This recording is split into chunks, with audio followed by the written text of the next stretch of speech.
Hey there, it's Dan with the Salty Sea. I'm here with another Warcry faction rundown, this time with the Iron Golems. With the new starter set coming up soon, it's time to finish the factions from the old one. So the Iron Golem shtick is we make war. They're all master blacksmiths, and they prove it by wearing sweet diving helmets that they made themselves. They're out in the 8 points trying to prove that they deserve a shot at being the armorers for Archaon himself, and I think there's some mention that they even want to try out Khorne's Forge. Iron Golems play a little like non-superhuman Stormcast. They march forward slowly, with tough utility pieces, each sort of doing their job in unison. They have great durability, toughness 4 and 5 across the board, with respectable HP totals. Their Breacher and their Iron Legionnaires are especially tough. They have a ton of variety. A ton of different units in this warband, each have different purposes, and you can sort of mix and match how you want to if you've got multiple boxes, or you can spend ages trying to master each little piece and its own role. They also, because they came in the starter set and they're really popular, they have a ton of sweet painting guides, like the one on the right from Dana Howell. There's a whole bunch of people who have really gone far with how you can paint this warband, and you can get a ton of ideas on the internet. Now for cons, they're pretty slow. They only have one movement 5 unit, and that's the highest they've got. Nothing is higher. Most of them are movement 4, and one is even movement 3. Another issue is the leader. We'll get into him more later, but he is a bit of a tax. Then their offense, they can hit hard, but it takes real finesse and planning to put an Armator or a Breacher into the right combat. Your Drillmaster hits hard, but it'll be targeted right away if your opponent knows what's up. So let's get into their abilities. Each fighter in the warband can throw their bolus, which is a little ball and chain. It's a really easy to use ability because of the range, so it's got a tiny opportunity cost. It usually doesn't do much, but when you roll a 6, it's huge, so this is good to have around, even if you won't be using it most rounds of combat. Now, Spine Crushing Blow, is it unusable garbage? Not quite, but it's almost always going to be worse than Onslaught, which again is the ability that almost every single damage buffing double needs to be compared to, since every warband can always use Onslaught all the time. Now, Spine Crushing Blow is almost always worse, except specifically if you've got the Dominar attacking a Toughness 6 unit, or the Prefect going up against 5 or 6. Otherwise, it's always worse. So just keep that in mind for the 2 situations when you're going to want to use Spine Crushing. Now, Lead with Strength is a double that's better in other warbands, but this one is where the Dominar can fight again after it's killed something. Its poor offense makes this ability kind of hard to use, but when you do use it, it's strong. Their first triple ability is the Battering Ram. Only the Ogor Breacher can use it, and half the warbands in the game have something worded exactly like this. I'm going to have to use a whole video on this ability sometime, but to cut it short here, the Ogor Breacher does it well. Doesn't go fast enough to use this as sort of a gotcha ability to run and then engage and destroy something because of the ability. But it is durable enough that you don't mind double moving, using this ability to knock out a chaff unit, and then being in the fight for next round, which is a nice bonus. Stand Defiant is sort of worded as a trap. It makes you think that you want to build your warband around getting into a fight in the center and then using this ability to make everyone more durable and impossible to kill, and then you win the fight. The issue is that the toughness boost only matters specifically against warbands with almost all strength 4 units, and it's really hard to get much out of it except for games where there's just one big punch up in the middle. The times when it's good, it's going to be amazing, but realistically, it's only going to happen in about 1 out of 5 of your games, So I wouldn't build your warband specifically looking for this ability. Finally, there's Whirlwind of Death. The Drillmaster is so good that having this ability is great because you'd play the Drillmaster even if it didn't have this. So even though it's exactly the same wording as the Stormcast ability that I complained about so much in their video, in this warband it's just gravy because you're not taking a unit specifically for this.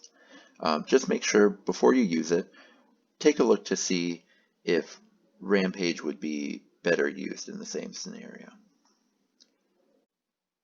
Now let's get on to the units. A quick note on damage efficiency and tank score. I wanted to get single 1 through 10 numbers to show about how good at offense a melee unit is and how good at defense it is. I'll post the math I used in the comments, or at least in the notes below the video. Now to get onto their leader, the Dominar, you have to use him because he's your only leader option, but he's a bit of a tax. Damage efficiency and tank score, I'd say anything above a 6 is respectable, and as you can see, he really has neither. Not great at offense or defense, but he is an okay anti-armor piece. His damage doesn't really degrade as an opponent's armor goes up, and as noted before, spine-crushing blow against toughness 6 enemies is pretty effective. So going from the worst fighter to the best fighter, you have the Drillmaster. The Drillmaster is your best fighter point for point. It has the second best combat stats in the game just for fighting, but it also has movement 5 and it's your only access to that speed in the whole warband. It completely destroys chaff. It has the same damage per activation against toughness 3 units as the Ogor Breacher, which costs almost double the amount of points. It's a very skill testing unit because it has so many different abilities. It has the ranged attack, it has its quad ability, it has really strong up close and personal attacks, but knowing when to use it in which ways is going to really test your skill and makes this warband really enjoyable to play because you get a lot of depth and you keep learning as you play it. It's also cool. One of the things I talk about sometimes in my videos is how mid-sized units have sort of an extra burden of proof. The game is really weighted towards having a lot of cheap units and a couple big ones, and the Drillmaster really avoids the mid-sized unit trap, and I think that's great. I hope Games Workshop thinks about designing other mid-sized 120-point units to be similar to the Drillmaster. So the Prefect and the Signifer. I want to talk about them together because in the box you can only build one or the other. They've got the same torso and left arm. The Prefect does a little bit more damage, and then the Signifer has that AoE toughness ability. I built the Signifer because I thought the banner looked cool and I hadn't done the math yet. However, I think that the Prefect's extra damage is a little bit more valuable. It would come into play in almost every game, whereas the Signifer's ability really doesn't count that often. Now we get on to the Ogor Breacher, the big boy. His stats are kind of bad on the surface, especially when you look at the Korgorath that Khorne mortals get for the same amount of points. But this unit uses Onslaught really well. It only has 2 attacks, and it still deals respectable damage with just those 2 attacks on average. But with Onslaught, you get a 50% buff, which is much higher than that ability does for any other unit in this warband and almost any other warband in the game. You get to 10 damage per activation when you have Onslaught, so you can just deal 20 to something in one attack. Getting into combat with the Breacher can be tough though. It really hates getting bogged down by chaff. It does the same amount of damage to a Toughness 3 little weedy unit that it does to a Toughness 5 elite. So make sure that you're very careful about your route that you're going to take to get into the big fights. Next we have Chaos Dwarves. The Armator is sweet. It's like a baby version of your Ogor Breacher. It actually has the best point-for-point combat stats in the warband, but the drawback is that it has movement 3. So again, you're going to want to put this probably in your shield, where you'll know it, where the shields are more likely to be in the thick of combat, or you're going to want to think really heavily about how you're going to get him into the fight. A lot of games, the Armator just ends up running around just trying to get to something, but if you can get it fighting by the start of round 2, you're going to notice that it's a great unit. Next we have sort of our backbone, our chaff, our cheap units with the warband. Iron Legionnaires come in 3 varieties. One is with 2 hammers, one's with a bolus, and one is with a shield. The double hammer does good damage, at least for this warband. The bolus is the best defensive choice, and the shield is supposed to be the best defensive choice, but it's just overcosted for the role. At 80 points, it just doesn't do the Wall of Iron ability quite as well as it should. So even though the bolus is supposed to be sort of a ranged utility unit, its cheapness makes it so that taking them actually gets you better durability point for point than the shield does. Now I want to talk about allies with this warband. The Iron Golems have sort of this famous weakness of how slow they are, and you actually have some okay options for fixing that if you want to dip into allies. The Exalted Deathbringer at 200 points is one of those options. So it comes with either a spear or an axe. The trade-off is just 1 strength on the axe versus an extra range. I think the range is better. If you haven't played with a warband that has a lot of 2-inch reach, it can be really effective when you can attack them, but then they have to waste an entire activation getting in range of you before they can attack you. Now the real reason you're taking the Deathbringer though is its triple ability. It gives a move, then an attack for a friendly fighter within 8 inches, but only if the Deathbringer takes down a unit. Luckily it has decent attack stats, so that won't be too hard to pull off. And when you do, it helps add mobility to your Breacher so that you can use it in combat more and choose its fights. And then the Breacher is also a great target for this ability because something like this is always best used on an elite where it just has more impact. So the other option for helping your mobility, which isn't just on one unit, is either the Dark Oath War Queen or the Chaos Lord. They both have the same ability, so they're sort of interchangeable as far as what you want for this warband. The Dark Oath War Queen is more durable at Toughness 5 instead of 4, and the Chaos Lord does a tiny bit more damage, just the teeniest sliver, 0.17 damage per activation. However, it does use Onslaught a little bit better, given that it has 3 attacks instead of 4 for the War Queen to do the same amount of damage. So if you're cutting the Ogor Breacher, the Chaos Lord is your next best look for the Onslaught ability. Now, the War Queen rolling more dice means that her damage is much more reliable than the Chaos Lord, so that's another thing to think about. Just choose the one you like the look of more, because really what you've got them here for is their ability to give +1 move to all fighters within 6 inches.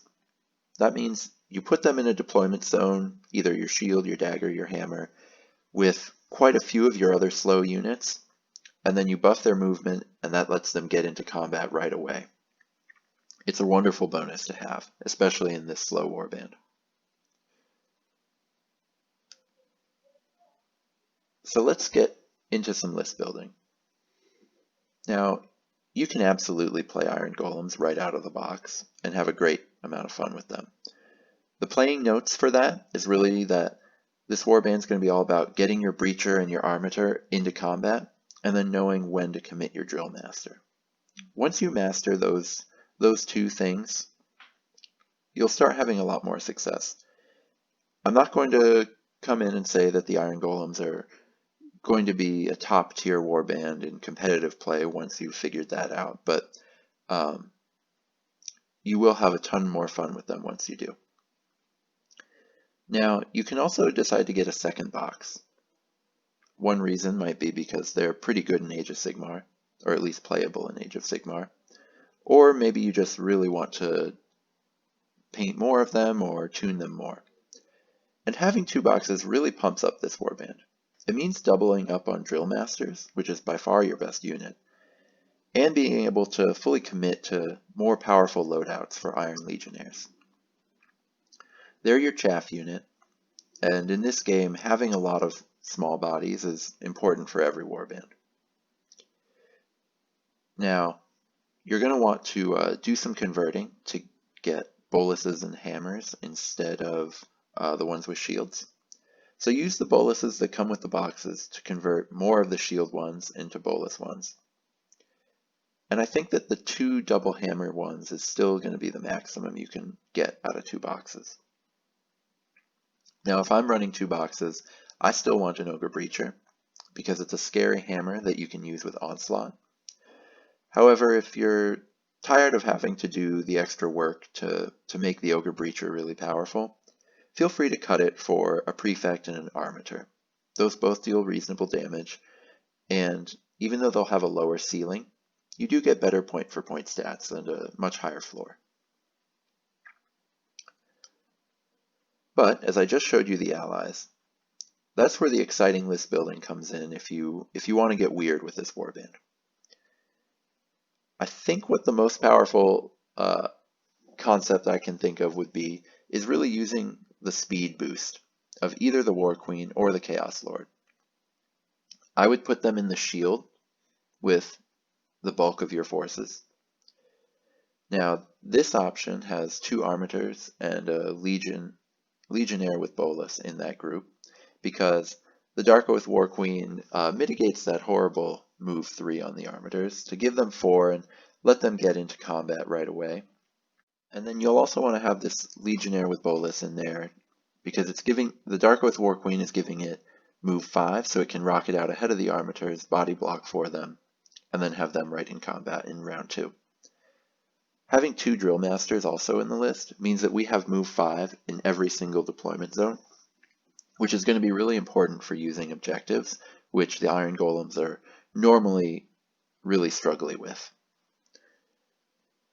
Another way to use the War Queen or Chaos Lord would be to just completely commit to 1 deployment zone, put your whole army in just one, with just 1 tiny Legionnaire with Bolus in the other 2, and then just fully commit to using her ability right away, and then just running everyone out immediately.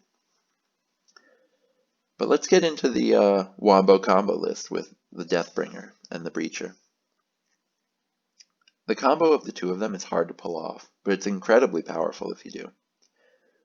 The Deathbringers bringing the mobility that the Ogor Breacher needs to really make an impact. And it's also somewhat nice that the Iron Golems don't have any other really good triple dice abilities, so the Exalted Deathbringer isn't competing with anything when you bring it in. The Breacher hates being bogged down by chaff, but the Deathbringer loves fighting chaff, which make them a great tandem together to put into 1 deployment zone. Stick them together, try to outposition your opponent, run the Deathbringer forward, take out some little guys, and then use the Ogor Breacher to really punish their elites. Hopefully you try this out and have a great time. Well, that's all, folks. This is arguably the most popular faction in the game, so I hope I represented them well. Let me know in the comments if you've had a different experience with the Golems or anything else that you've had fun with while playing with them. Until the next video, may all your rolls be crits. And when you do roll one of those crits, come back over to this video and hit the like button and try out subscribing.